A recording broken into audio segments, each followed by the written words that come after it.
ভিডিওতে আমরা 100টা বাড়ি তৈরি করি আর প্রত্যেকটা বাড়ি প্রত্যেকটা পরিবারের জীবন বদলে দিতে চলেছে যাদের নিজের কোনো বাড়ি নেই। আর এটা ওরা জানে না। আমরা একটা বাড়ি খোলো আর পিছন ফিরে দেখো, এটা হলো তোমাদের নতুন বাড়ি। ওয়াও, ওর রিঅ্যাকশনটা একবার দেখো। ওরা এখন খুবই আনন্দিত। এটা হলো 100টা বাড়ির মধ্যে প্রথম বাড়ি যেগুলো আমরা দিতে চলেছি। প্রথম ওদের খুশিতেই আমাদের খুশি। চলো পরের বাড়িগুলো দেওয়া সাবস্ক্রাইব নেই। আর আমরা এই ভিডিও আমরা এই বাড়িটার জন্য মিলিয়ন ডলার খরচা করেছি, প্রচুর ডলার খরচা করেছি এই বাড়িগুলোর দেশে জন্য। বসবাস করে, যেমন পরের এই পরিবারটি, যাদের বাড়ির অবস্থা এতটাই খারাপ যে সেটা যে কোনো মুহূর্তে ভেঙে পড়তে পারে।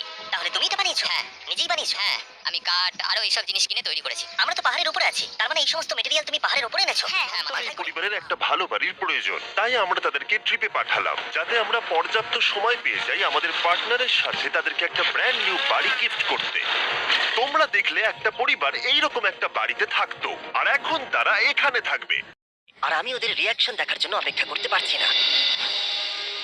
ওয়াও, তোমরা এখন সামনে যেটা দেখতে পাচ্ছ সেটা হলো তোমাদের নতুন বাড়ি। তোমাদের ট্রিপে পাঠানোর কারণ হলো আমরা চেয়েছিলাম তোমাদের চোখের আড়ালে নতুন বাড়ি তৈরি করে তোমাদেরকে চমকে দিব। কেমন? ওয়াও, আমি দেখেছিলাম তোমাদের কিছু নতুন ফার্নিচারের প্রয়োজন, তাই আমরা নতুন বাড়িটাকে সম্পূর্ণ ফার্নিশড করে দিয়েছি। ইলেকট্রিসিটি ছাড়াও তোমাদের জন্য এই বাড়িতে একটা ওয়াটার ট্যাঙ্কও আছে। এখানে একটা বাঙ্ক বেডও আছে তোমার 2 সন্তানের জন্য। দারুণ। আর এই হলওয়ে দিয়ে গেলে তোমাদের বেডরুমটাও দেখতে পাবে। নাইস। তোমার সদ্যজাত সন্তানের জন্য একটা দোলনাও রেখেছি। কায়রা, ওটা তোমার দোল না।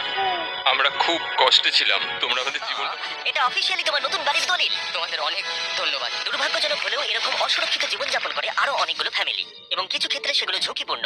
এইখানে একটা পরিবার বসবাস করে। আমরা জানতে পারলাম এখানে ছাদ থাকলেও সেটা কোনো কাজের নয়। যখনই বৃষ্টি হয় এখান দিয়ে জল পড়ে, এখান দিয়ে জল পড়ে, এখান তার দিয়ে। সন্তানেরা ভিজে যায় এবং ঘুমোতে পারে না, কিন্তু আজ থেকে সেটা আর কোনোদিনও হবে না। দেখো, এটা হলো তোমার নতুন বাড়ি। এই নাও, ধরো চাবি। ও মাই গড, আমি নতুন বাড়ি পেয়েছি।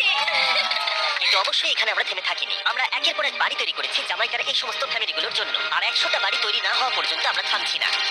কিন্তু দুর্ভাগ্যবশত আমাদের পরের ডেস্টিনেশন হলো একটা নদী যা প্রতি বছর 100টারও বেশি বাড়ি ধ্বংস করে দেয়। বর্ষাকালে এই নদী প্রতি বছর ভয়ঙ্কর রূপ ধারণ করে, জল বেড়ে যায় এবং দুপাশের বাড়িগুলোকে ভাসিয়ে নিয়ে যায়। তাই এখানে থাকাটা খুবই দুর্ভাগ্যজনক। যেমনটা তোমরা দেখতে পাচ্ছ, ওখানে একটা ফ্রিজ আছে যেটা দেখে মনে হচ্ছে কোনো একটা বাড়ি ভেসে গেছে।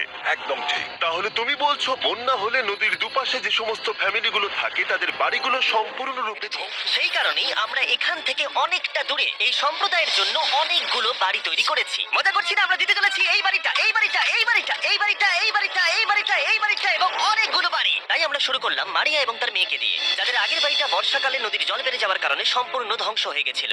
এমনকি একটা বিছানাও তাদের কাছে নেই। প্রত্যেকটা দিন তাদেরকে লড়াই করে বাঁচতে হচ্ছে।